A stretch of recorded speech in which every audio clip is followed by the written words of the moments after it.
이 구약 성경을 볼 때 하나님과 이스라엘 백성과의 관계에서 하나님의 이스라엘 백성들을 향한 사랑과 은혜를 빼면 남는 것이 없어요. 할 말이 없고 기록해 놓을 것이 없을 정도입니다. 하나님과 우리와도 마찬가지예요. 하나님과 나와의 관계에서도 하나님께서 나에게 베푸신 그 은혜와 사랑을 빼고 내 인생을 얘기해봐라. 저는 별로 할 말이 없을 것 같습니다. 하나님의 사랑과 은혜가 절대적이고 지배적입니다.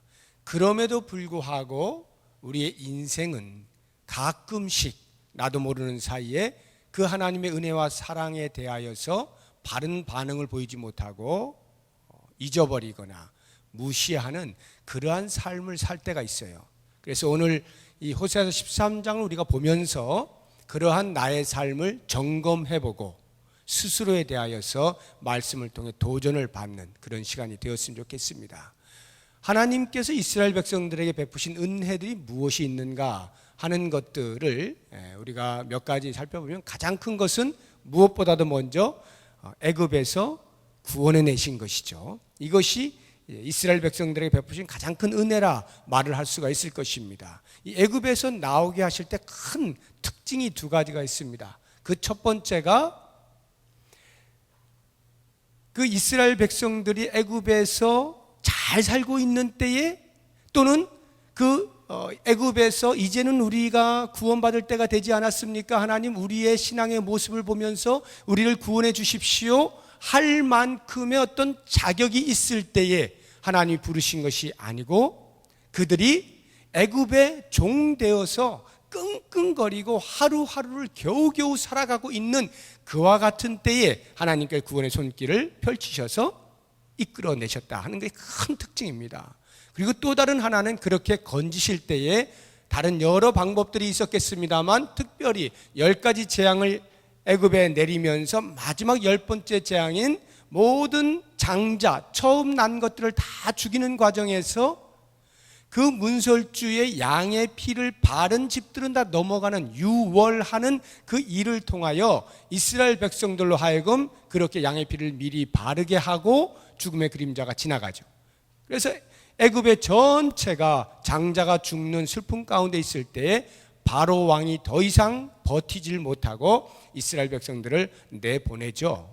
그렇게 유월하는 은혜로 애굽에서 나오게 하시는 이 큰 두 가지 특징입니다. 그걸 보면 이것이 신약에 와서 그대로 예수 그리스도를 통하여 우리에게 보여주신 하나님의 은혜가 똑같이 나타나는 것을 볼 수가 있습니다. 그래서 로마서 5장 8절을 보면 사도 바울이 이렇게 고백하잖아요. 우리가 아직 죄인 되었을 때에 이스라엘 백성들이 애굽의 종 되었을 때에 이 말이에요. 우리가 아직 죄인 되었을 때에 그리스도께서 우리를 위하여 죽으심으로 양의 피를 바름으로 구원하여 주신 것처럼 그리스도께서 우리를 위하여 죽으심으로 하나님께서 우리에 대한 자기의 사랑을 확증하셨느니라. 하나님께서 이스라엘 백성들을 구원하실 때에 애굽에서 나오게 하실 때에 그런 종되었던 상태에서 양의 피를 바르게 하시는 것을 통하여 구원하시는 은혜를 보여주셨다면 그것이 신약에 와서 그리스도를 통하여 어떻게 성취가 되는가? 우리가 죄인 되었을 때에 그리스도께서 우리를 위하여 죽으심으로 하나님께서 우리에 대한 자기의 사랑을 확증하시고 있는 것입니다. 이것이 하나님께서 이스라엘 백성들에게 보여주신 은혜고 우리들에게 보여주시는 은혜인 것입니다. 두 번째 은혜를 생각한다면 그들이 애굽에서 나온 이후에 광야의 삶을 살잖아요. 이 광야의 삶을 살 때 역시 하나님께서 인도하시고 보호하시고 지키시고 도와주셨다 하는 부분입니다. 임마누엘의 하나님, 도와주시는 하나님. 이 광야는 사람이 살 수 있는 곳이 아니에요. 그래서 무엇인가를 먹으면서 지낼 수 있을 만한 길이 아니기 때문에 그 많은 이스라엘 백성들이 나와서 굶어 죽기 딱 맞는 곳이었습니다. 그와 같은 광야를 40년 동안을 하나님께서 절대로 굶겨 죽이지 아니하시고 하늘에 신령한 만나를 내리시죠. 메추라기를 보내시죠. 물이 없다 할 때 물을 반석에서 내게 하시죠. 낮에가 더우면 구름 기둥으로 막아주시고 밤에가 추우면 불 기둥으로 하시고 어디로 가야 할지 구름이 떠오르면 진행을 하고 구름이 내려앉으면 여기 머물라는 거구나. 하나님의 인도하심이 아주 세세하게 광야 기간 동안에 있었던 것을 볼 수가 있습니다. 이것이 하나님의 이스라엘 백성을 향한 은혜입니다. 사랑이죠. 뿐만 아니라 그 하나님께서는 그렇게 광야로 헤매고 다니기만 하시는 것이 아니라 가나안 땅을 예비해 놓으십니다. 이 가나안 땅을 예비해 놓으신 것은 이미 그들의 훨씬 이전의 조상이었던 아브라함과 이삭과 야곱에게 약속하신 그것을 성취하는 차원에서, 다시 말하면 언약의 하나님 헤세드, 언약을 지키시는 사랑의 하나님 헤세드의 하나님으로서 가나안 땅을 예비해 놓으시는 은혜를 베풀어 주십니다. 그리고 한 걸음 더 나아가서는 그 가나안 땅을 들어가 정복하게 하시고 전쟁 가운데 언제나 이기게 하시고, 그리고 그 가나안에서 나는 모든 소산들을 그들에게 주셔서 번성하게 하시고 풍요로운 삶을 살게 하시는 이 모든 것들이 다 하나님의 은혜입니다. 하나님께서 이스라엘 백성들을 사랑하심으로 거기까지 오게 하신 것, 이와 같은 하나님의 은혜들을 생각하면 이것이 우리의 인생과도 다를 바 하나도 없는 거죠. 지금까지 온 것 가만히 뒤를 돌아보면 하나님께서 인도하지 아니하신 때가 없는 것을 고백하지 않습니까? 하나님의 은혜가 없었다면, 하나님의 사랑이 없었다면 내가 어찌 여기까지 왔겠는가 하는 이런 고백을 할 수밖에 없잖아요. 그런데 너무나도 아쉽게도 이 호세아서를 읽다 보면은 이스라엘 백성들이 이와 같은 놀라운 하나님의 은혜를 경험하였음에도 불구하고 그 은혜에 등을 돌리고 우리를 향하여 베푸신 그 놀라운 선함, 덕에 대하여서 잊어버리는 일들을 행하고 있었던 것을 볼 수가 있습니다. 그것에 대해 하나님께서 대단히 진노하시죠. 오늘 읽은 말씀 중에도 하나님께서는 그것을 계속하여 호세아 선지자를 통하여 지적을 해주고 있는 것입니다. 몇 가지가 나오는데 그걸 전체로 통틀어서 제목을 하나 붙이라고 한다면 배은망덕입니다. 오늘 말씀의 제목이 배은망덕인데 이스라엘 백성들이 배은망덕, 등배자의 은혜에 등을 돌렸다 이런 말이야. 망덕, 잊을 망자의 덕덕자예요. 하나님께서 우리에게 베푸신 그 덕, 선함에 대하여 잊어버렸다는 거예요. 이스라엘 백성들이 하나님께 대해서 배은망덕한 삶을 살았던 것입니다. 이 부분에 대해서 우리가 성경은 과연 이 호세아 13장에서 어떤 식으로 구체적으로 배은망덕한 행위들이 있었는가 하는 것을 우리가 한번 살펴보고 우리 스스로에게 도전을 해봤으면 좋겠습니다. 가장 먼저 이스라엘의 배은망덕의 행위는 1절과 6절에 나오는데 1절 먼저 보시겠습니다. 1절 같이 한번 읽어봅니다. 에브라임이 말을 하면 사람들이 떨었도다. 그가 이스라엘 중에서 자기를 높이더니, 거기까지만요. 네. 자기를 높이더니, 교만을 말하는 것입니다. 6절을 한번 보시기 바랍니다. 6절 같이 읽어봅니다. 그들이 먹여준 대로 배가 불렀고 배가 부르니 그들의 마음이 교만하여 이로 말미암아 나를 잊었느니라. 교만하여 하나님을 잊어버리는 것입니다. 이 1절의 말씀이 참 재밌는 거예요. 에브라임이 말을 하면 사람들이 떨었어요. 에브라임이 누구냐면 요셉의 두 아들 가운데의 차자인데 야곱에 의하여서 장자권을 그 축복을 받는 사람입니다. 그래서 이스라엘의 대표라고 이야기할 수 있는 지파예요. 에브라임 지파가 가장 강력한 지파인데 이 에브라임이 말을 하면 사람들이 떨었어요. 그만큼 하나님께서 에브라임에게 권세를 주신 것입니다. 그런데 그 권세를 겸손히 계속 썼으면 좋았을 텐데 그런 것들을 보게 되면 자기도 모르는 사이에 목이 곧아지게 된 거예요. 그리고는 그가 이스라엘 중에서 자기를 높이더니 교만병에 걸려버린 것입니다. 그것이 6절에도 그대로 나오는 것입니다. 그 교만함이라고 하는 것이 하나님께서 광야에서 먹여주셨는데도 불구하고 마치 자기들이 먹은 것처럼 착각을 하고 가나안 땅에서 그 풍요한 소산들을 다 선물로 주셨음에도 불구하고 그들은 마치 자기들의 힘으로 그것을 다 얻은 것처럼 착각을 함으로 교만한 거예요. 하나님을 잊어버리는 것입니다. 하나님이 아니어도 난 살 수 있어. 이게 교만이에요. 하나님이 없어도 나는 살 수 있다라고 하는 지금의 자기의 누리고 있는 번영을 보게 될 때에 굳이 하나님이 내 삶에서 빠져도 그것은 위축되지 않을 것 같아요. 내가 그대로 가지고 있을 것 같아. 그러니까 하나님 없어도 되는 것 아닌가? 이건 내가 다 이루어 놓은 것 아닌가? 이건 내 업적이 아닌가? 이렇게 자기를 자랑하고 교만을 했다라고 하는 것이죠. 이것이 바로 배은 망덕입니다. 신명기 8장을 보게 되면 모세의 입을 통해서 이와 같은 일이 있을 것에 대하여 미리 예견해 놓은 것이 있어요. 너희들 가나안 땅에 들어가게 되면 제발 내가 부탁하는데 지금부터 내가 말하는 이 하나님의 말씀과 계명들을 잘 지켜라. 너희들이 만약 그것을 잊어버리고 그 가나안 땅에서 하나님께서 주시는 놀라운 축복들을 받아 누리면서 이것이 내 힘으로 한 거야, 내 능력으로 한 거야 하게 되면 너희들은 반드시 멸망하게 될 거다. 이것을 모세가 가나안 땅에 들어가기 전에 그 이스라엘 백성들을 모아놓고 권면한 내용이거든요. 그런데 이 호세아서를 보니까 그것이 그대로 이루어지고 있는 것을 보게 되는 것입니다. 이스라엘 백성들이 하나님을 잊는 순간, 하나님이 아니어도 우리의 삶은 이제 이렇게 잘 살 수 있어 라고 말하는 순간 그들은 패망의 길로 걷고 있는 것이다 라고 하는 것이죠. 두 번째로 그들이 배운 망덕한 행위가 어디에 있는가? 10절 한번 보시기 바랍니다. 10절 같이 한번 읽어보겠습니다. 전에 내가 이르기를 내게 왕과 지도자들을 주소서 하였느니라. 내 모든 성읍에서 너를 구원할 자 곧 내 왕이 이제 어디 있으며 내 재판장들이 어디 있느냐.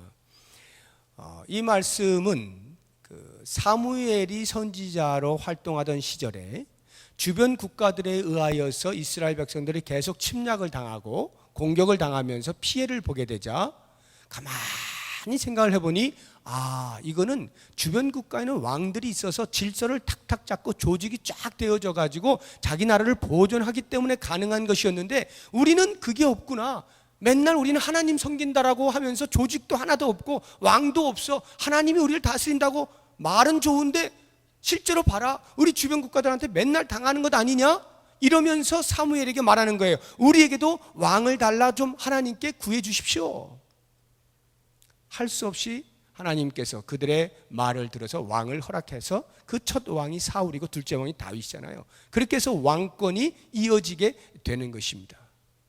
그들이 볼 때는 이렇게 왕이 없어서 안 되는 것으로 착각을 한 것이에요.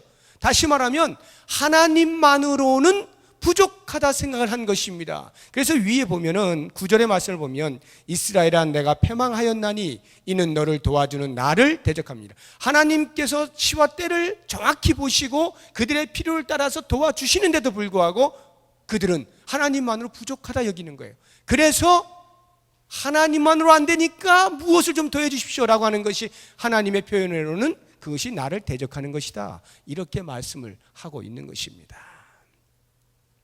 왕을 얻게 되면 정치적으로 군사적으로 우리나라가 안정을 꾀할 수 있을 것이다 라고 하는 생각을 하였지만 사실은 그들에게 있어서의 진정한 왕은 여호와 하나님이신데 그 진정한 왕, 전능하신 왕 되신 여호와 하나님을 바로 눈앞에 두고도 오히려 제한이 있고 한계가 있는 인간 왕이 오히려 자기들을 돌봐줄 것으로 착각을 하며 그 왕을 구하고 있는 이 어리석음을 보면 우리의 모습과도 흡사하다 하는 생각을 해봅니다. 이것이 바로 진정한 왕으로 이스라엘 백성들을 돌봐주고 계셨던 그 하나님의 은혜에 대하여 배은하고 있는 모습인 것입니다.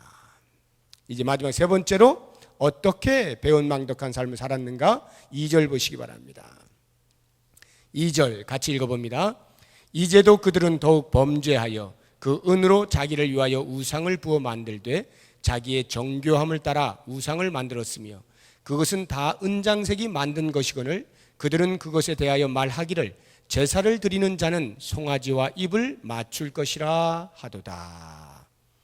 하나님이 아닌 우상을 숭배하는 것입니다. 이것을 가리켜서 16절을 보시게 되면 사마리아가 그들의 하나님을 배반하였으므로 배반 행위라 이렇게 명명하고 있는 것입니다.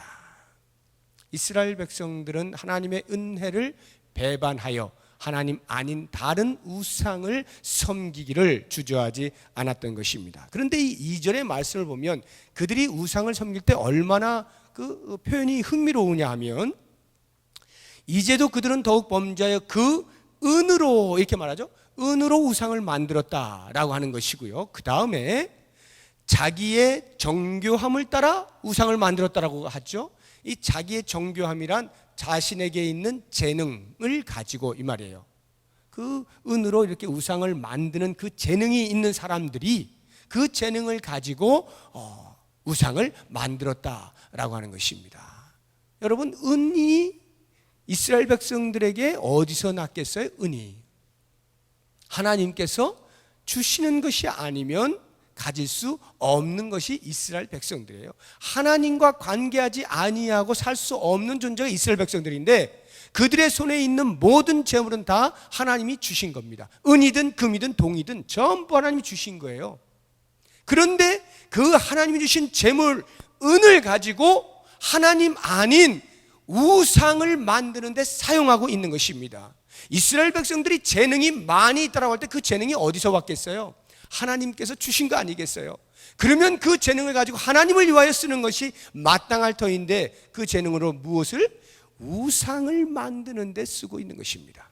하나님의 것으로 하나님을 기쁘시게 하는 일에 사용하는 것이 아니라 오히려 하나님을 아프게 하는 우상 만드는 일에 쓰고 있는 것입니다. 그리고는 그와 같은 우상을 만드는 것이, 다시 2절을 보시면, 이제도 그들은 더욱 범죄의 그 은으로 자기를 위하여입니다.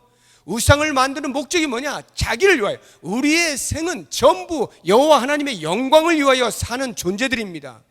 내 영광을 위하여 내가 너를 지었다라고 말씀하셨고, 내 찬송을 위하여 내가 너를 지었다라고 말씀하셨는데, 하나님의 영광을 위하여 지음받은, 특별히 하나님의 선택받은 이스라엘 백성들이 자기를 위하여 우상을 만드는 것입니다. 자기를 위한다는 말은 신앙의 사유화를 말하는 거예요. 하나님을 향한 신앙이라고 하는 것은 하나님과의 관계에서만 신앙의 가치와 의미가 있는 것이에요. 그런데 그 신앙을 사유화하고 있어요. 내 것으로 만들어서 내 유익을 위하여 신앙을 이용하는 것입니다. 내 유익을 위하여 신앙아 잠깐 나에게 와다오. 내가 무엇인가 필요하면 하나님 잠깐 나 좀 도와주시고, 이제 더 필요 없을 땐 가 계세요. 저 혼자 살다가 또 필요할 때 부르면 그때 와주시면 됩니다. 이게 전부 신앙의 사유화예요. 이스라엘 백성들이 그와 같은 짓을 하고 있는 거예요. 하나님이 필요할 때 하나님 했다가 이제 필요 없을 것 같으니까 우상 만들어 놓고 자기를 위해서, 자 우상아 나를 위하여 내가 원하는 거 다 해줘, 이러면서 우상을 만들고 있는 것입니다. 한 걸음 더 나아가서 그 우상을 만드는 자들이 행한 아주 중요한 치명적 실수가 뭐냐?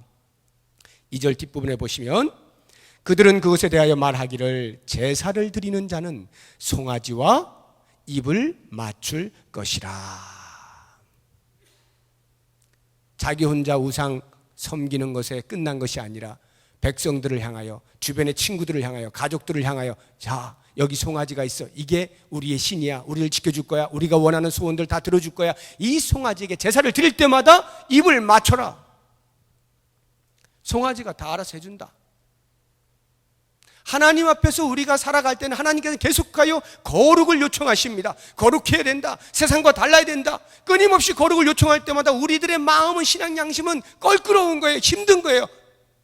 부담스럽습니다. 그래서 하나님 앞에 제사를 드릴 때마다 양에게 그 모든 죄를 전가하기는 하지만 그때마다 마음이 껄끄러워요. 야 이거 이러고 있는데, 이 송아지는요 입만 맞추면 끝나는 거야. 입만 맞추면 모든 것이 다 해결돼요. 알아서 다 해주는 거예요. 송아지가 얼마나 편해요. 그러니까 하나님 앞에 나아가서 죄스러운 모습을 가지고 끙끙거리면서 부담스럽게 신앙생활하고 늘 죄인처럼 내가 이렇게 살 필요가 뭐 있어? 신을 내가 조정할 수 있는데 하고는 우상 만들어 놓고, 송아지 만들어 놓고, 송아지야 내가 입 맞춰줄게, 너 알아서 이제 나를 평안하게 해줘, 이러면서 그냥 그 신앙으로 그렇게 살도록 공동체 전체를 그렇게 전염시켜 버렸다 이 말이에요. 이것이 이스라엘 백성들이 하나님을 향하여 가졌던 배은망덕한 행위들입니다. 바로 이와 같은 행위들에 대해서 여호와 하나님께서 그들을 향하여 뭐라 말씀하시느냐? 참 읽기에도 민망스러운 그러한 심판의 엄중함이 나타나 있습니다. 한번 7절을 보시죠.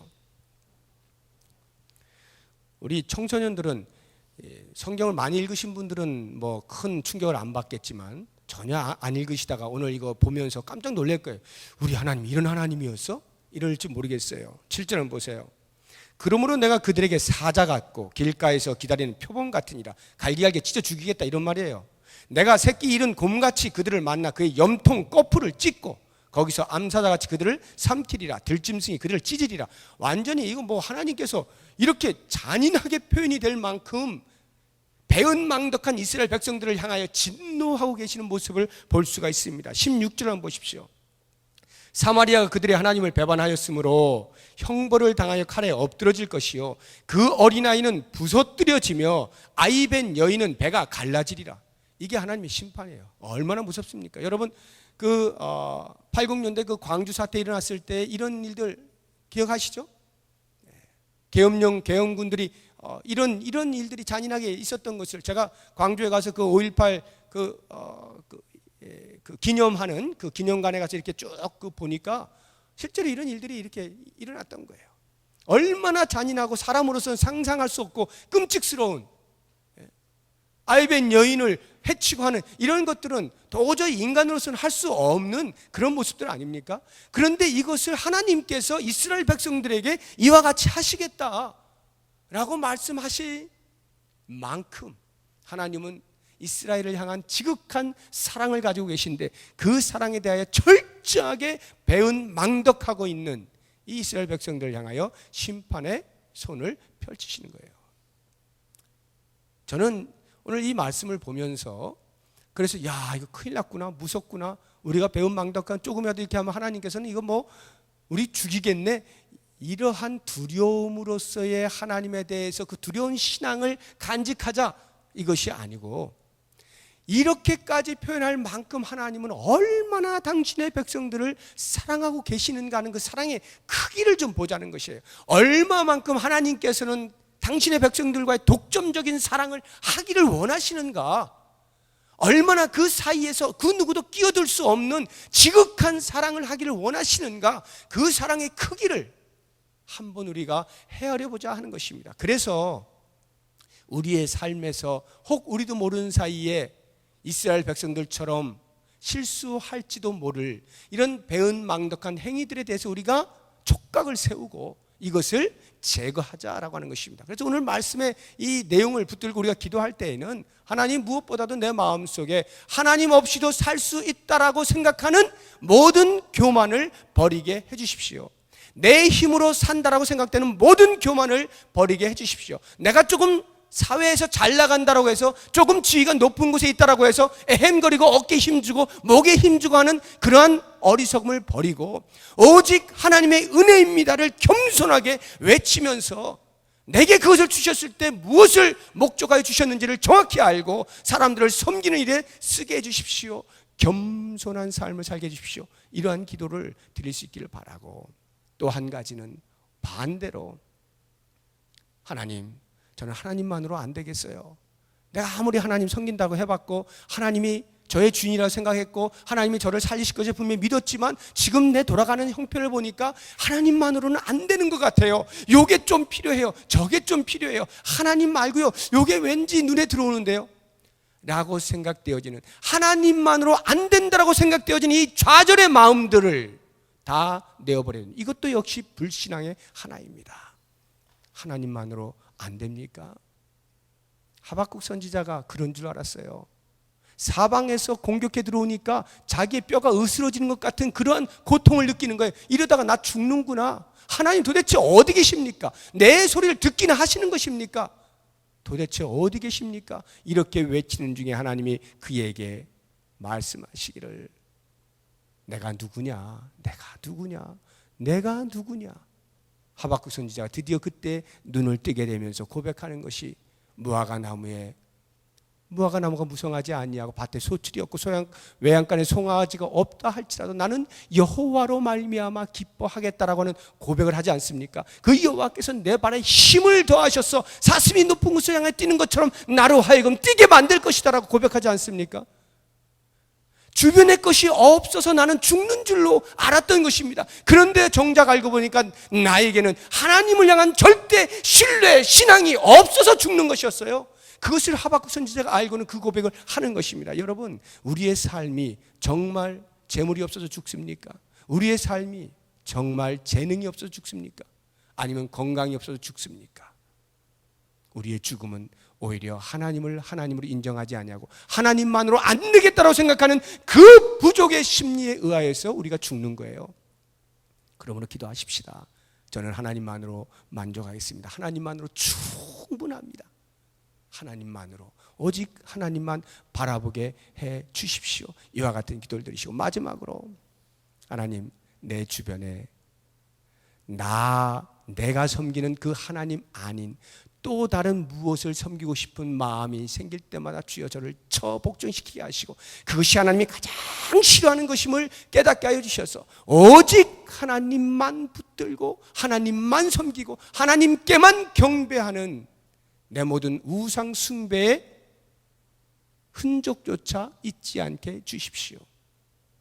이러한 신앙의 결단을 내리시면서 배은 망덕이 아니라 보은, 은혜를 등지는 게 아니라 은혜를 갚는 보은과 망덕, 덕을 잇는 것이 아니라 그 덕을 기리는 송덕, 보은 송덕의 삶을 살게 해주십시오. 저로 하여금 그 하나님만을 높이며 찬양하며 영광 돌리는 삶을 살게 해주십시오. 이렇게 기도하는 귀한 밤 되시기를 주의 이름으로 축복합니다. 기도하겠습니다.